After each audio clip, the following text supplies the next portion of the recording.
Hi, good afternoon, and welcome to the Riverwood Conservancy's latest Facebook Live presentation, this one on climate change and Riverwood. Thanks so much for joining us today. My name is Rashid Clark. I'm the marketing specialist at the Riverwood Conservancy, and I'm joined by Dave Taylor, wildlife photographer, wildlife author, and also education program director at the Riverwood Conservancy, who's going to be going through another excellent presentation today, I'm sure. Hope you're doing well, staying safe as we all navigate the ongoing challenges of COVID-19. And before we get to the presentation, just a quick reminder that because of COVID-19, we've had to cancel many of our, in fact, all of our events, including some of our larger fundraising events. So if you have the financial ability, we would very much appreciate a donation, which you can make at theriverwoodconservancy.org, so we can keep programs like this going virtually, so we can get our volunteer programs back up and running when it is safe for us to re-enter the park, and of course to keep our conservation efforts going to maintain the beauty that is Riverwood and the importance of Riverwood, especially in today's warmer climate as a result of climate change, which segues nicely into our presentation today. So I will turn things over to Dave Taylor, wildlife photographer, author of more than 40 books on wildlife and ecology. He'll be going through our presentation today. And if at any point throughout the presentation you have comments that you'd like to share, or questions to ask Dave, or just questions about climate change or Riverwood, please drop them into the comments section and we'll get to them after the presentation. We'll get to as many of your comments as we can. Thanks again for joining us today, and I will turn things over to Dave. Thank you, Rashid, and welcome back to these series of talks. We have been looking at a number of things over the last couple of months since COVID started, and a lot of the talks in this series have really been dealing with climate and the changes that have affected our world and past worlds. So we're going to continue with that theme. Some of these pictures will refer back to another talk that we did, and you can always see that one online. So I'm trying not to repeat too many images. Today's topic, we're going to focus on Riverwood and how climate change has impacted it, and not just in the last 30, 40 years, but in a much broader perspective, because I think it's really important if you're going to understand climate change, you have to understand both sort of the natural and the man-made effects of it. So let's start. So climate change in Riverwood. We can begin by just saying that the Credit River that you look at and walk over and see is not the Credit River that you would have seen 300 years ago, 1,000 years ago, or 12,000 years ago. Go much past 12,000 years ago, there wasn't a river there. This is Riverwood today. These are all of the features. You can see the Chapel Terrace, the McCune Terrace. This is the landscape that we've become familiar with. And because I think we have relatively short lifespans compared to geological time, we tend to think of things as being this way always. So your kids, when they visit Riverwood 30 years from now, will remember the Riverwood that was. You won't necessarily remember or even think about the Riverwood that comes before that. But there was a Riverwood before that. We have to go back to the Ice Age. And as we did in another talk, The Elephants of Riverwood, we talked about the Ice Age and its effect. Ontario was completely 100% covered by ice. And it lasted for a long time. Its maximum was about 17,000 years ago. So here you have two pictures. The one, the black and white one, shows modern day Riverwood. And overlaid over that are the major glacial features of Riverwood. So down towards Burnhamthorpe, where the pond is, you see sand dunes. Those sand dunes were left behind by the glaciers grinding up huge, huge rocks into tiny, tiny grains of sand. They would create the beaches of Wasaga Beach, the sandy beaches wherever you find them, the lone fills that we find. These sand dunes were a byproduct of the glaciers, and we can still see them. And it was in those sand dunes that we had a big chunk of ice sit there and way down, and that created what would become our pond, which we're hopefully going to restore. You'll notice the glacial river is much larger than the river we see today. The banks from our side to the Mississauga roadside that we currently walk along were created at this time. The Chapel Creeks and the McEwen Creeks were much more developed. And then we had terraces that were left over as the lake receded. And these are mostly filled and covered with clay and some rock debris. So we have some real tangible ways of seeing what Riverwood was like. The glaciers and the Ice Age have left their marks. But the climate was changing. And at the end of the glaciers, the climate was changing very rapidly. I mean, we're talking 3 kilometers of ice melting backwards very quickly, 3 kilometers high of ice melting backwards very quickly. So, some big ideas we're going to consider. Many species of wildlife, their time here has been affected by river and climate events, and the American toad is a good example, as we'll see. We should also talk about 2 terms. Climate is a long-term event. 3 days ago or 3 weeks ago, we had really hot days. That's not climate. That's weather. Today being cooler, that's climate. Or that's weather, sorry, not climate. If over a series number of years, the weather was consistently warmer in July and cooler in December, then we're talking about climate trends. But a single day does not make a climate trend, even though some presidents of the United States will point to the weather event and say, well, look how cold it is. It's obviously there's no such thing as climate change. That person probably doesn't understand the differences. And climate characteristics can affect the spread of species, and we'll look at that for a little bit. We didn't have toads here 17,000 years ago. The toads had to hop their way back from the Carolinas, where they found refuge during the last glacial period. Now we find that toads are expanding their range. What is surprising is, due to warming climates, we're now finding toads that are making their way up into what used to be considered the subarctic, where toads in the old days couldn't exist. So the toads are a bit of a barometer, but amphibians in general are a barometer of climate change too. We're losing our amphibians. There are a lot less amphibians in the last 20 years, even 10 years, than there were previously. And we think that is due to climate change, to warming climates. Now, we should mention that climate change is not the same as global warming. Global warming is the concept that the world is getting warmer. Well, it happens to be getting warmer now. So a lot of people think of climate change and global warming as the same thing. But 30 years ago, when I was in a classroom, I read a book or a magazine story in Discover magazine that was predicting the return of ice ages in the next 30 to 40 years. So we've seen this turnaround in the concept of climate change from a warmer period, or actually from a colder period to a warmer period. And right now we are in a warmer period.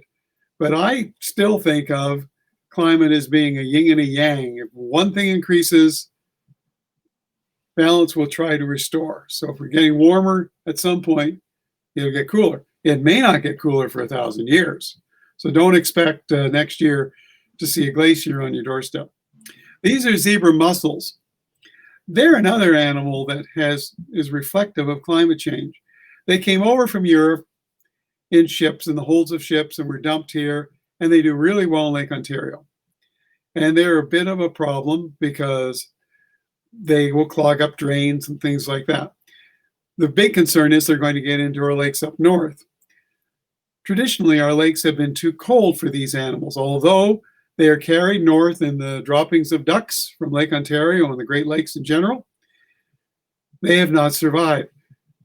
The prediction is, as our climate continues to warm, zebra mussels will spread further north. We'll see. They're spread, as I said, through the droppings of birds like this, which migrate up to the Arctic to nest, and then they come back here. They love to feed in the Great Lakes in southern Ontario. And our lakes, when they're ice-free, in the winter are really a great place to see a lot of waterfowl because there are lots of ducks that will come here and feed on zebra mussels of all things. And then, of course, they carry them north. The Ice Age separated species and created new species. So we have two examples of flickers. We have one flicker that's found in Riverwood, and the other flicker is found at West. And the dividing line is between where the ice was and where the ice wasn't. So they were separated, and there's some indication that maybe at some point the two species will again merge and become one. Actually, they're subspecies. I've been using the wrong term there. Screech owls in the west are redder than screech owls in the east, but we see both species here. The color adaptations probably have to do with the environment they live in, and the environment they live in is very much related to the climate they live in. Different trees will survive better in different climates, and as that happens, then certain owl colors will be more prominent. So 13,000 years ago, this is what Riverwood looked like. 11,500 years ago, the waves of Lake Ontario were lapping up against the shoreline down at Dundas Street on the Credit River.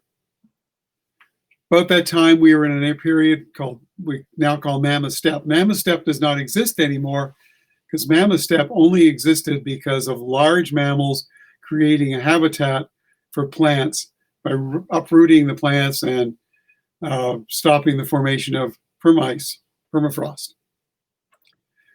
With the disappearance of those large mammals, we got into a spruce forest. So Riverwood was mainly spruce, and the climate is warming.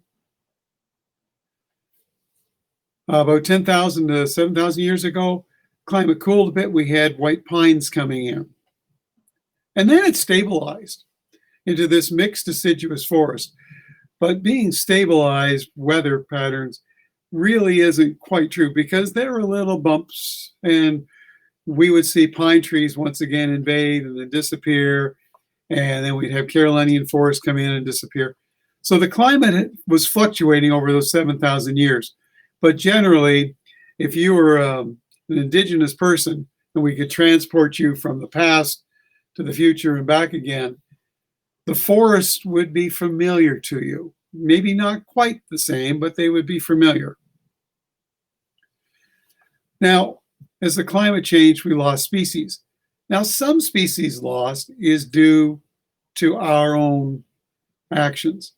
Black bear and wolves were not considered compatible animals to have living in a big city. So they disappeared. We've lost porcupines. Now, porcupines prefer older trees where they can den up or rocky places. We did have porcupines here. Their disappearance might be because of climate change, might be because of our own actions. There's certainly porcupines not far from here. The flying squirrel disappeared definitely because of our actions, but our actions impacted the climate.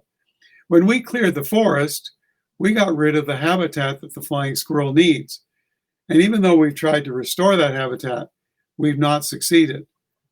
The two frog species, the spring peeper and the gray tree frog, probably are victims of climate change as well as man-made pollutants that we put into the area around here. They both exist in southern Ontario. In fact, all of these species exist in southern Ontario, but just not at Riverwood. So then we get into the concept of the Little Ice Age. The Little Ice Age was a period of time from about the time the Vikings arrived in Newfoundland and L'Anse Meadows to about the 1850s. And it was a cooler time. Now, the Little Ice Age was really confined to the eastern part of North America and Europe. It changed our world. The Vikings would have to leave and return to Greenland. And even in Greenland, as the Little Ice Age persisted, it got cooler. But climate change during cool and warm periods can also change the spread of viruses, and we'll talk about that a little bit. And then we'll talk about El Nino and a few other things. Let's talk about the Nile virus. We've been fixed on the COVID-19 virus for most of this year. But if we went back to the early 2000s, we would have been concerned about the Nile virus. I know of at least one person who died of it. Many people did. It affected our birds, particularly the blue jays and the crows. Their numbers were down. But with the case with most viruses, it's not in the virus's best interest, if they are even aware that they have a best interest, to eradicate the species that host them.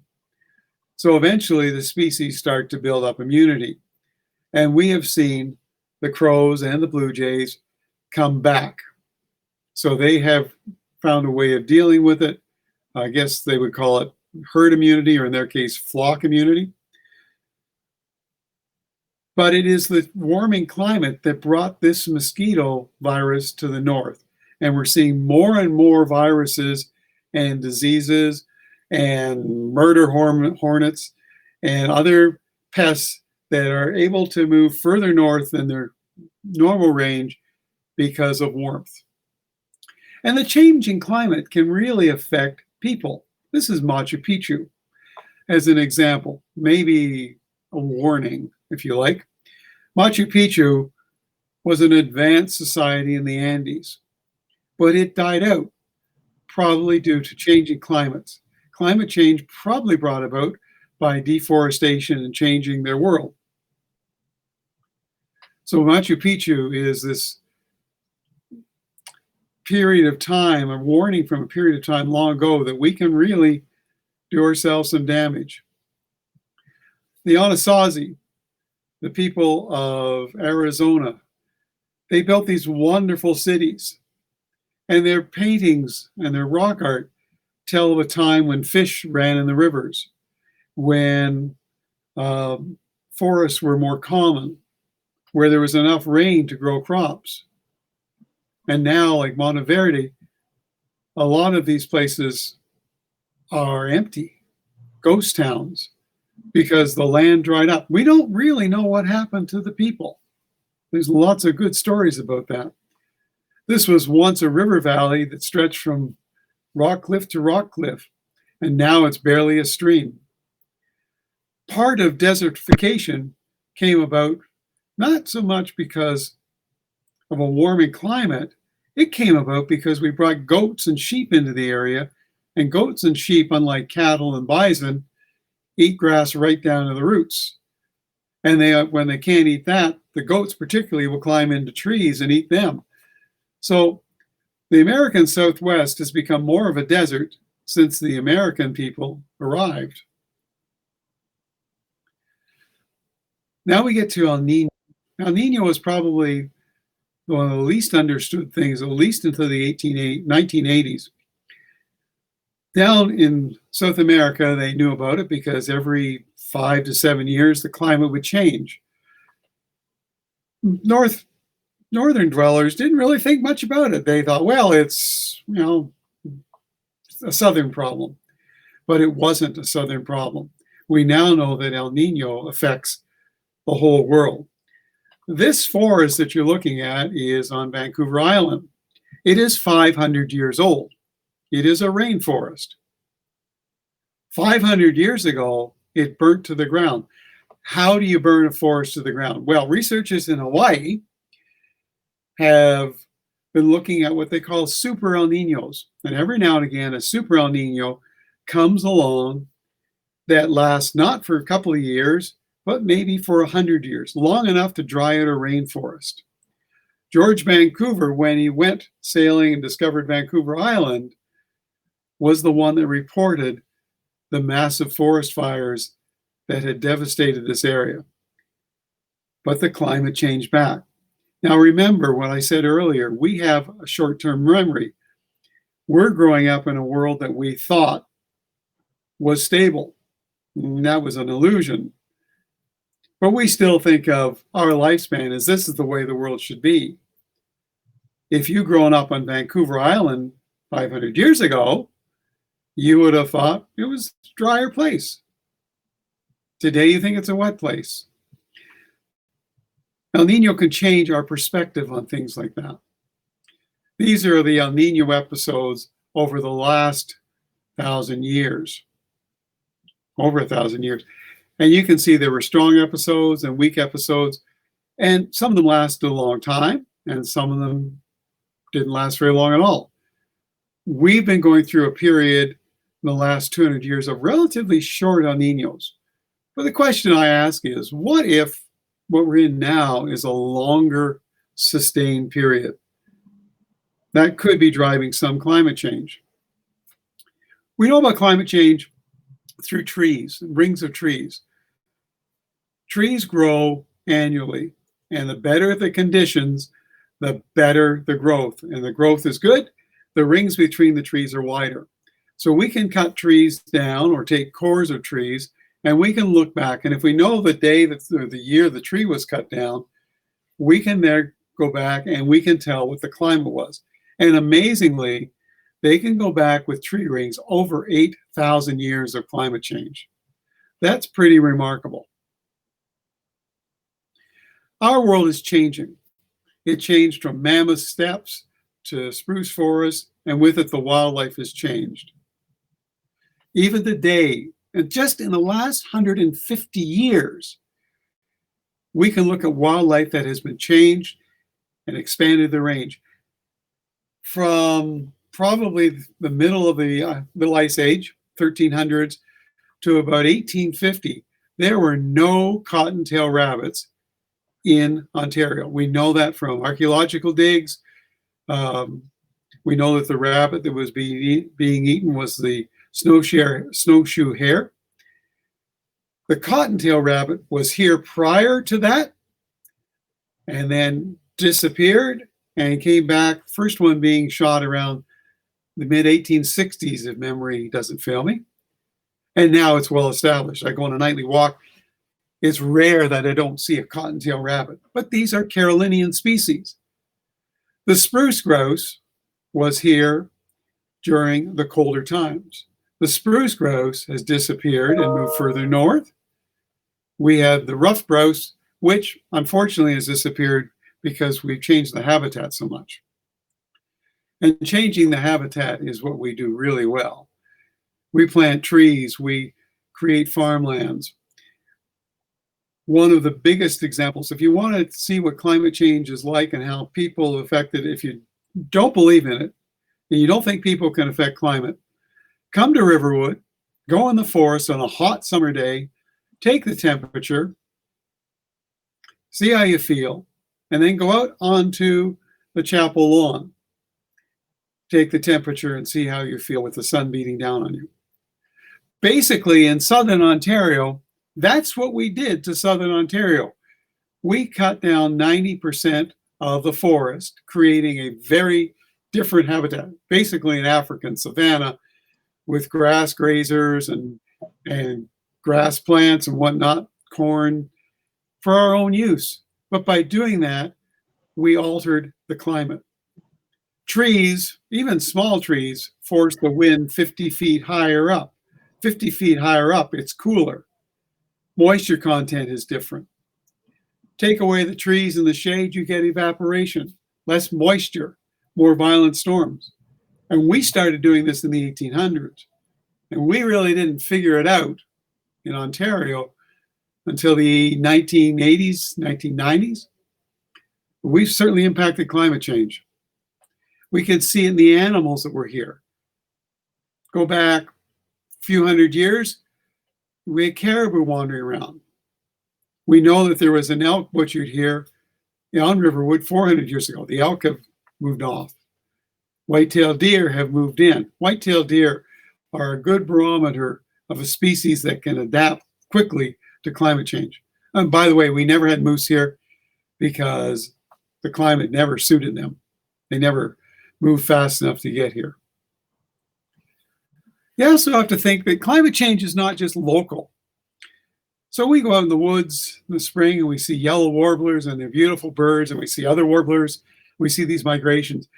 But these migrations are birds coming from the south, and they're moving to the north. Climate change's impact is much worse in the Arctic than it is on the equator. But never mind that, we're screwing up the equator pretty good by all the use of pesticides to control mosquitoes. And burning the forest down, which is changing climate. So our little birds raise some interesting questions. Can they survive climate change? And if they can, how well will they do it?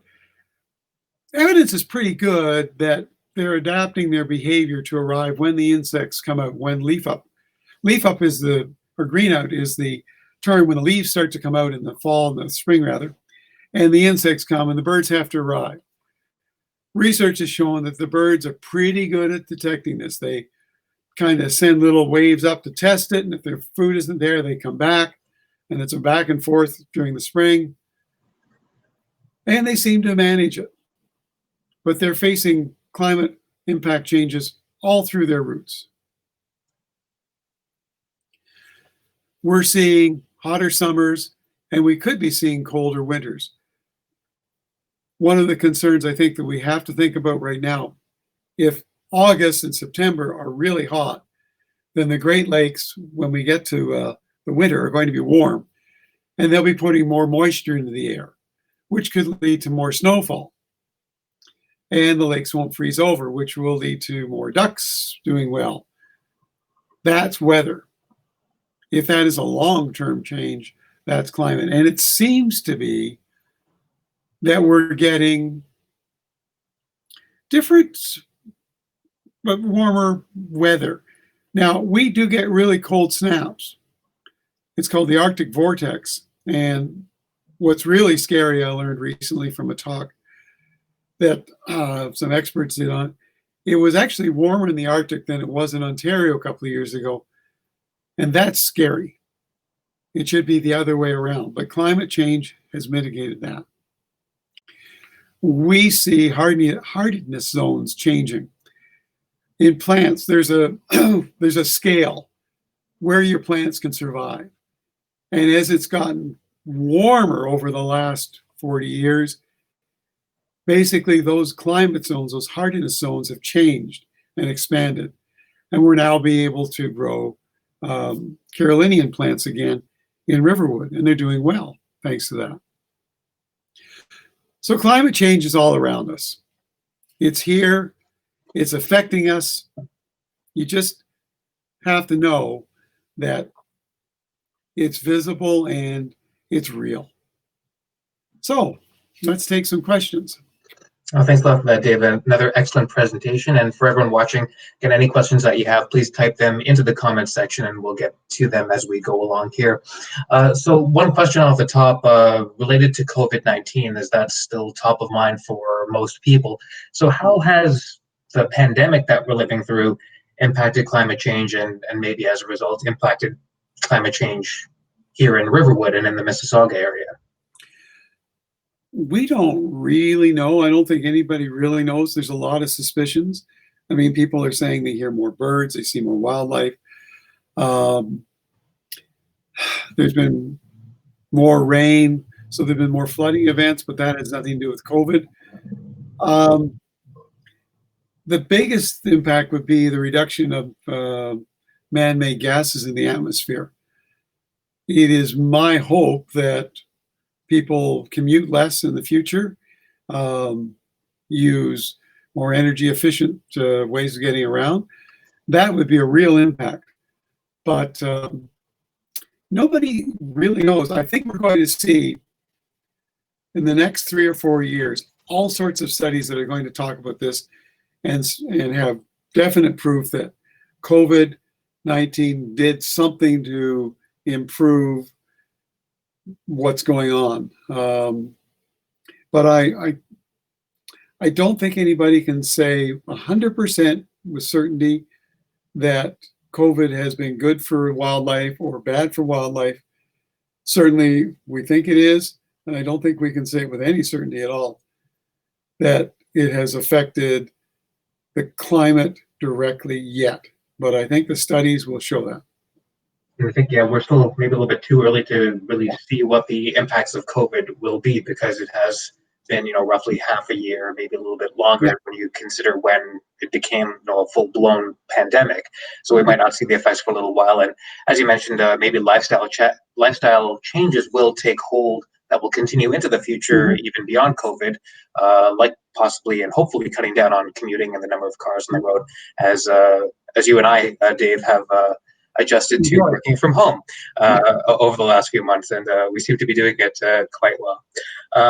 A couple of comments from people. First of all, from Shane. Again, unfortunate that some people still think climate change is a hoax, which is a very true say, Shane, and very unfortunate when so much evidence is right before people. And even if you don't want to take a scientist's word, which you should, you would think that the lived experience of just being outside in a much hotter environment, as we've had just last month, as an example, would be enough to convince people. But such is the stubbornness of some folks.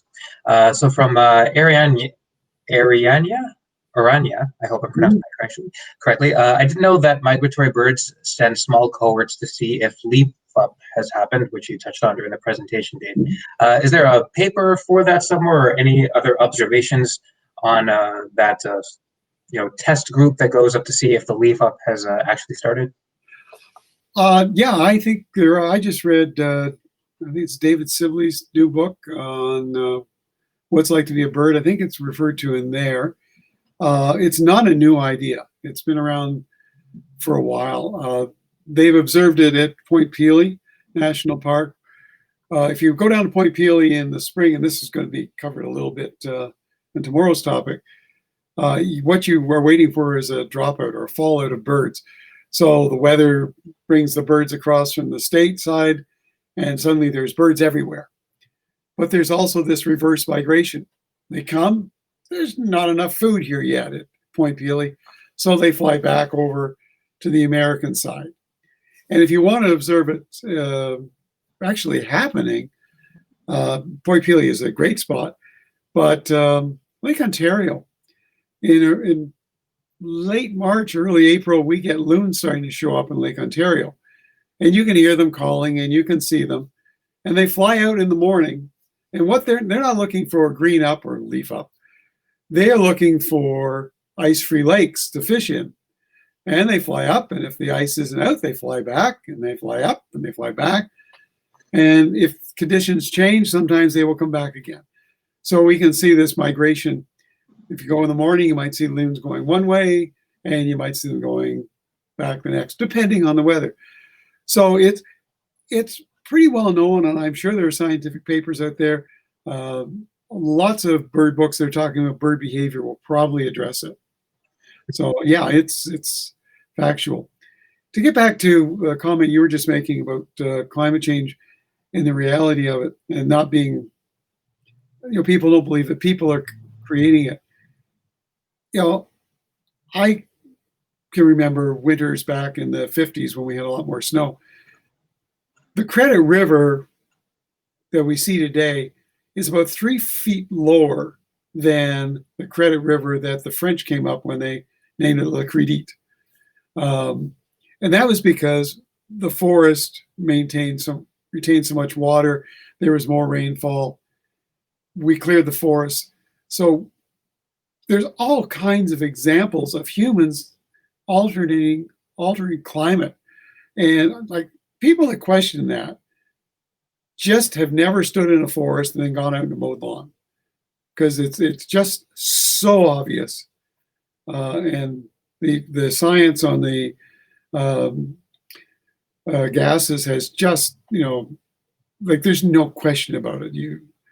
It's just unbelievable that people don't believe it. So, and I guess on the same topic, this last month in July here in Southern Ontario, again, one of the hottest that we've had in recent years. Is it primarily due to man-made climate change? Do we have reasons that we can point to, human activity to that kind of sweltering heat that we had to deal with last month? on a short-term basis, no. There could be El Nino, La Nina affecting it. It could be something else here and there affecting it. But the evidence over the last 100 years, when they've started to look back, is pretty obvious that, yes, the El Nino effect is there. Yes, there are other effects, but basically the consistency is not due to any sort of natural sort of thing. That it's partly enhancing it, but it's not because, and I think the evidence is pretty clear now that that it is definitely caused by human actions. And so if humans are primarily to blame, or we were primarily responsible for climate change, so what can people do at home? Maybe a good wrap-up question for the day is, what can people do right now at home that can reduce the effects of climate change? One thing you can do is plant a tree. It seems really simple, but planting trees in southern Ontario will eventually, if we plant 1 million or 4 million or whatever we've got, I think Mississauga wants to plant just 1 million. So that will eventually cool the climate. There'll be more shade, there'll be more moisture. The effects of heavy rains will be mitigated because they won't be pounding on bare earth. They'll be pounding on tree leaves, which will slow the drop down. You can support conservation groups, people that are looking after planting trees and doing things. You can get a pollution-free car, take Uber. I am reading right now a book called The Future is Faster Than You Think. And a friend of mine, Bob Watts, suggested it to me. I just am so blown away with this. And I'm just starting the book. But I think we're looking in the very near future. I think Mississauga's goals of going basically impact-free in the next 20 years are highly achievable based on what this book is saying. I think our lifestyle is going to change. I think we have to be willing to change with it and accept things. And accepting little things like, if you see a hawk in your property feeding on your birds, don't get upset about it and celebrate it, because that hawk is an indicator that the world is getting better and it's restoring the balance. We've unbalanced things really nicely to create our farms and food things. And our food resources will be fine because of new techniques that are being developed. I think getting out and enjoying the nature and not watching programs about nature like this, but getting out and actually experiencing it is probably another thing. If the politicians know that people value this, I think it's going to be important. And this is a message we have repeated on other shows. Climate change is real. The more we support politicians making the changes, the more we support education programs that educate people about this sort of thing, the more people visit these places, the better off the world's going to be. If we isolate ourselves watching video games and going into virtual worlds and we forget about the outside world, I think we are doing the outside world a disservice. So, because there's still a place for presentations like these. Have to value our own our own efforts right now. People to do these other things, yes. Of course. And maybe one last question from Cindy, kind of speaking to that topic of the disbelievers. What can we do to help educate people that don't believe climate change is real? And is there anything that they might believe or could help them believe? Which is a very good question and a very tricky answer, I'm sure. Oh, yeah. There are people that believe the earth is flat. And these flatlanders, just will not change. The earth is flat. And this is a belief that I think most of us don't share anymore. The belief in climate change being real, there are people that don't believe it at all. They probably believe that COVID isn't a problem either. There are people that believe that climate change is a natural process And there are people that believe that climate change is totally man-made. And then there's people like me that believe that climate change is both a natural process and is being exacerbated and made worse by human activity. And I think that ground is probably the best ground.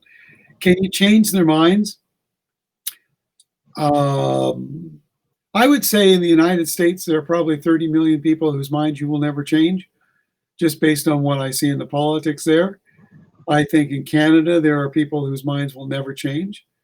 You can educate them. You can take them to read books. But I think it is the youth that we have to, it's those kids that are in school now that will go home and talk to their parents and change them. I know that I changed my parents' ideas about the out of doors. My children have changed some of my ideas, and my grandchildren are changing my children's ideas. And I think that's really important. The more we can educate, but the bottom line is, I don't think you can ever convince 100 people 100% of the time that it is just it's real. I despair when I look at politicians sometimes. It's not in your interest, you don't want to believe it. And then not just politicians, but some sections of the public as well, are very much dug in with their positions. So a tough sell for a lot of people. But thank you for the question, Cindy. One more comment from Brian. Love the local focus on a planetary issue. Makes it real. So Brian, thank you for that, and thank you for tuning in. And a last question from Cindy, more related to the Riverwood Conservancy's efforts as a whole, when the Conservancy may be accepting new volunteers. A very good question. If we had a crystal ball, I would let you know for sure, Cindy, but for now I can tell you our volunteer activities are still on hold as we deal with the gradual reopening of things around Riverwood. The best thing you can do, though, in the meantime, for anyone who's interested in volunteering, is head to our website, theriverwoodconservancy.org/volunteer. You can fill out a volunteer application form. Of course, we're accepting those applications now. We just might not have a chance to get you out into the property and volunteering again for another little while. Of course, we want to make sure that it's safe to do so when we do welcome back volunteers. So unfortunately, no concrete timelines for that, but we do encourage people to apply over at our website. And Dave, you had a comment to add as well? I just want to add one more thing about how we can affect climate change. My colleague, Stephanie Keeler, next Wednesday is going to be doing a presentation on citizen science. And Stephanie has got some really good ideas. I'm hoping this will become a series that she will do. But if you can take part in citizen science, you can make a difference. And you can make a difference in answering those questions about whether the birds fly back and forth, whether climate change is real, what's happening to our frogs and our toads. So I really encourage you to join Stephanie next week. And tomorrow I'm going to be talking about bird photography on safari. So we got lots of good programming coming up, and there's more to come, folks. So thank you again, Rashid, for everything. Thank you for the plugs and doing my job as the marketing specialist. We do appreciate your time, everyone, for joining us today. And Dave, again, thank you for the presentation. A last note, I know you had one point mentioned the value of planting a tree or planting trees here, which reminded me of African proverb: the best time to plant a tree was 20 years ago. The second best time is now. So hopefully we will encourage people to continue and say that there's never a bad time to start.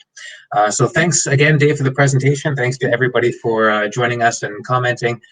Again, we do have more events coming up on Facebook Live, as well as some webinars on photography. So head over to our website, theriverwoodconservancy.org, to find out all the events that we have coming up.